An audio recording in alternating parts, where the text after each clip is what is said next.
Hello everyone, आपका teacher helping hand channel में स्वागत है। आज मैं आप लोगों के साथ मिशन प्रेरणा की ई पाठशाला के अंतर्गत जो फेज़ 4 हमारा चल रहा है उसमें हमारे सेकेंड वीक का, जैसे कि कल सोमवार था, आज मंगलवार है, तो सेकेंड वीक की जो हमारी कार्य योजना आई है वो मैं आप लोगों के साथ साझा कर रही हूँ।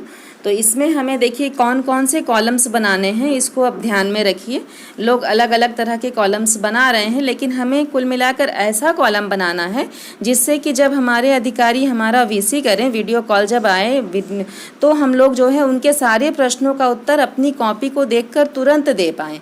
ऐसा नहीं कि ये पेज पलटिए, वो पेज पलटिए, तो इसमें हमारा टाइम भी वेस्ट होगा और अधिकारी को लगेगा कि हमारे पास जो है हमने डॉक्यूमेंट्स मेंटेन नहीं कर रखा है। इसलिए मैंने ये जो अपना बनाया है इसमें सारे कॉलम्स को इस निर्धारित प्रारूप में बनाया है ताकि उनके द्वारा जो जो प्रश्न पूछा जाएगा उसी के आधार पर मैंने ये सारे कॉलम्स को बनाया है। तो इसी तरह से अगर आप लोग भी बना लेंगे तो आप लोग तुरंत उनके प्रश्न का तुरंत उत्तर दे पाएंगे। तो इसमें हमारा सबसे पहला कॉलम क्या है, आप लोग देख सकते हैं। इसमें सबसे पहला कॉलम है हमारा दिनांक का, दिनांक प्लस दिन। अब यहाँ हमारा सोमवार था, कल सोमवार का दिन मैंने डाल दिया, डेट हमारी 7/6/21 थी, वो मैंने यहाँ पर डाल दिया।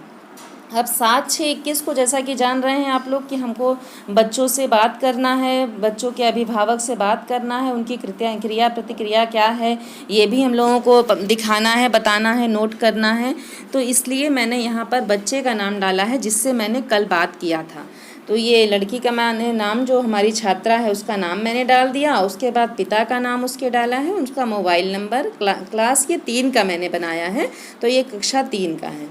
और अभिभावक के पास स्मार्टफोन नहीं था इसलिए टीवी घर पर था उनके, तो मैंने टीवी में के विकल्प के नीचे सही किया है। तो इसी तरह से आप लोग छात्र का नाम, पिता का नाम, मोबाइल नंबर, पिता के नाम की जगह आप अभिभावक का नाम भी डाल सकते हैं, फिर मोबाइल नंबर डाल दीजिए, फिर नेक्स्ट में कक्षा, टीवी, जिस जिस माध्यम से बच्चों को हम लोग प्रोवाइड कर रहे हैं, ई लर्निंग किस किस माध्यम से कर रहे हैं उसको मैंने यहाँ पर नोट किया है। इसमें क्या है हमारा, देखिए टीवी है, रीड अलोंग ऐप है, दीक्षा ऐप है, प्रेरणा लक्ष्य ऐप है, व्हाट्सएप है और डीडी यूपी पर प्रसारित कार्यक्रम है, फिर गतिविधि आधारित कार्यक्रम जो लिंक हमारा सोमवार, बुधवार, शुक्रवार को आता है वो यहाँ पर दिया गया है, फिर ग्रुप में बच्चों को दिया गया गृह कार्य, जो हम लोग अपने बच्चों को गृह कार्य दे रहे हैं। अब जिनके पास व्हाट्सएप नहीं है, व्हाट्सएप नंबर नहीं है, उसको भी हमको किसी तरह से बच्चों को देना है, या हो सकता हो कि किसी बच्चे के पास टीवी ना हो और मोबाइल फ़ोन हो घर पर, तो हम लोग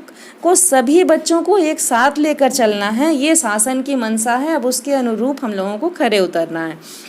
तो उस हिसाब से ये मैंने बनाया है। तो गृह कार्य ग्रुप में दिए गए बच्चों का हो गया, उसके बाद फिर अभिभावक की प्रतिक्रिया, ये हमारा लास्ट है, लास्ट कॉलम अभिभावक की प्रतिक्रिया।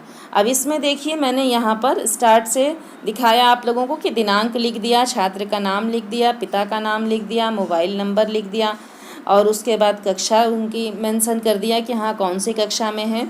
फिर बताया आपको मैंने कि टीवी बच्चे के पास था इसलिए मैंने टीवी में टिक कर दिया है। बाकी रीड अलोंग ऐप, दीक्षा ऐप, ये सब स्मार्टफोन जिनके पास है उन्हीं के लिए हैं, इसलिए ये सब सारे फैसिलिटी उस बच्चे के पास नहीं थी स्मार्टफोन नहीं होने के कारण, तो इसलिए मैंने यहाँ पर टिक नहीं किया है। आप अपने बच्चे का नाम लिखिए और आपके बच्चे के पास जो जो चीज़ प्रोवाइड्स हैं उसके आगे टिक कर दीजिए, और अगर नहीं प्रोवाइड है तो क्रॉस का निशान लगा दीजिए, या फिर अभी अगर गार्जियन ये कहते हैं कि हाँ हम एज सून किसी तरह से पॉसिबल कर सकते हैं कि हाँ मेंटेन कर लें यहाँ वहाँ, या हमने जो प्रेरणा साथी बनाया है उसके द्वारा अगर बच्चा पढ़ पाए, तो इसलिए मैंने अभी यहाँ पर टिक नहीं किया है। मैंने अपने जो गार्जियन थे उनकी मम्मी से मेरी बात हुई थी तो उनको मैंने ये क्लियर बताया कि इस तरह से प्रेरणा साथी बनाया गया है, उनसे आप संपर्क कर सकती हैं। तो मैं भी हो सकता हो कि वो अपना आगे प्रोवाइड करा दें सारा मैटर, इसलिए मैंने यहाँ पर टिक नहीं किया है। फिर देखिए नेक्स्ट हमारा है डीडी यूपी पर प्रसारित कार्यक्रम। अब जैसा कि सोमवार के दिन 7/6/21 को इंग्लिश का आया था चैप्टर द बास्केट, इसके अंतर्गत था, तो ये मैंने इंग्लिश का द बास्केट यहाँ लिख दिया है। अब गतिविधि आधारित कार्यक्रम में जो लिंक हमारा सोमवार, बुधवार, शुक्रवार को आता है, ज़्यादातर उस लिंक में कक्षा 1, 2 और 3 के लिए सेम ही रहता है। तो उसमें क्या है, पसंदीदा प्राणी का एक चित्र बनाना है बच्चों को, घर का एक चित्र बनाना है, और आओ अंग्रेजी सीखें इसका एपिसोड 1 और 2 आ रहा है। ये सभी कक्षाओं के लिए आता है, तो इसको भी हमें सभी कक्षाओं में लिखना है। तो इस तरह से गतिविधि आधारित कार्यक्रम मैंने लिख दिया। फिर ग्रुप में बच्चों को मैंने जो गृह कार्य दिया है उसमें मैंने दिया है कि 5 फलों के नाम लिखो। बच्चे हिंदी में, इंग्लिश में जो भी बच्चे लिख सकें, इसलिए मैंने दिया है 5 फलों के नाम। अगर बच्चे हिंदी में लिख लेते हैं तो उसका इंग्लिश मीनिंग हम लोग करके भेजें, अगर बच्चे इंग्लिश में लिख करके भेजते हैं तो बहुत अच्छी बात है। इस तरह से मैंने अपने बच्चों को ये दिया है। और घर का चित्र बनाकर रंग भरने को कहा है मैंने। जैसे कि यह गतिविधि आधारित है तो उस पर मैंने ये भी कार्यक्रम अपने बच्चों को दिया है। फिर तीसरा दिया है मैंने कि बच्चों को, ये हमारा मंगलवार का है। फिर अभिभावक की प्रक्रिया, ये सोमवार को जो है मैंने फ़ोन किया था, उसमें ये जो अभिभावक की मम्मी थी उन्होंने बताया कि उनके पास स्मार्टफ़ोन नहीं है, इसीलिए ये सारी सुविधाएं उनके पास प्रोवाइड नहीं है। तो मैंने सब कुछ बताया है उन्हें प्रेरणा साथी के बारे में, और या फिर अगर किसी का अगल बगल किसी पड़ोसी का, रिश्तेदार का नंबर हो तो उससे आप बता सकते हैं, ये भी मैंने उन्हें बताया है। इसलिए मैंने यहाँ सिर्फ ये लिखा है कि स्मार्टफ़ोन का उपलब्ध ना हो पाना। आप लोग भी जो गार्जियन से बात हो उनकी प्रतिक्रिया को यहाँ लिख दें। यहाँ लिखने से हम लोगों को ये बेनिफिट है कि जब हमारे अधिकारी हमसे पूछेंगे कि हाँ आपने संपर्क किया तो गार्जियन ने क्या प्रतिक्रिया दिया, तो हमें एडवांस तुरंत हम उन्हें बता दें, हमें सोचना ना पड़े कि हाँ क्या गार्जियन ने हमसे कहा था। इसलिए मैंने यहाँ अभिभावक की प्रतिक्रिया का कॉलम बनाया है। फिर नेक्स्ट हमारा आज दिन मंगलवार है। इसमें देखिए आज 8/6/21 मैंने यहाँ तारीख डाल दिया है। अब आज मैंने बच्चों को, किसी बच्चे को मैंने कॉल नहीं किया है। सप्ताह में 2 या 3 बच्चों को ही कॉल करेंगे, वैसे तो 5 बच्चों का है, लेकिन आप अपनी सुविधा अनुसार कॉल कर सकते हैं। तो आज मैंने किसी बच्चे को कॉल नहीं किया है, तो इसलिए मैंने यहाँ कुछ नहीं लिखा है। अब आज आया है DDUP पर प्रसारित कार्यक्रम के नीचे मैंने लिखा है गणित में आज भिन्न आया है, जिसको बच्चे देखेंगे, तो ये मैंने यहाँ पर लिख दिया है। और फिर भिन्न के आधारित, यहाँ गतिविधि आधारित कार्यक्रम में यहाँ पुनरावृत्ति लिखा है, ये मंगलवार का है।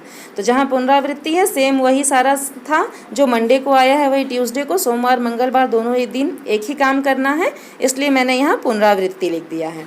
फिर देखिए ग्रुप में बच्चों को दिया गया गृह कार्य में मैंने भिन्न के आधारित बच्चे को, आज अपने बच्चों को ग्रुप में दिया है कि कुछ वस्तुओं का चित्र बनाकर मैंने भेज दिया था बच्चों को, और उसको बराबर बराबर भागों में बांटकर रंग भरने के लिए कहा। बराबर भागों में बांट करके किसी को 1/2 भाग में, किसी को 3/2 भाग में, इस तरह से मैंने अलग अलग चित्र बनाया और उसको भागों में बांटने के लिए बच्चों को कहा। ये मैंने अपने बच्चों को गृह कार्य दिया है। तो इसी तरह से आप भी अपने बच्चों को गृह कार्य दीजिए, और इस तरह से अगर आप कॉलम बना लेंगे, पूरा कॉलम अगर एक साथ आप बना लेते हैं, तो इससे आपको सभी सुविधाएं एक ही जगह उपलब्ध हो जाएंगी और आपको यहाँ वहाँ कहीं दूसरी जगह नोट करने की आवश्यकता नहीं पड़ेगी। तो इस तरह से आप अपने अपने क्लास का कॉलम बना करके अपना रजिस्टर ई पाठशाला फेज़ 4 का मेंटेन कर सकते हैं।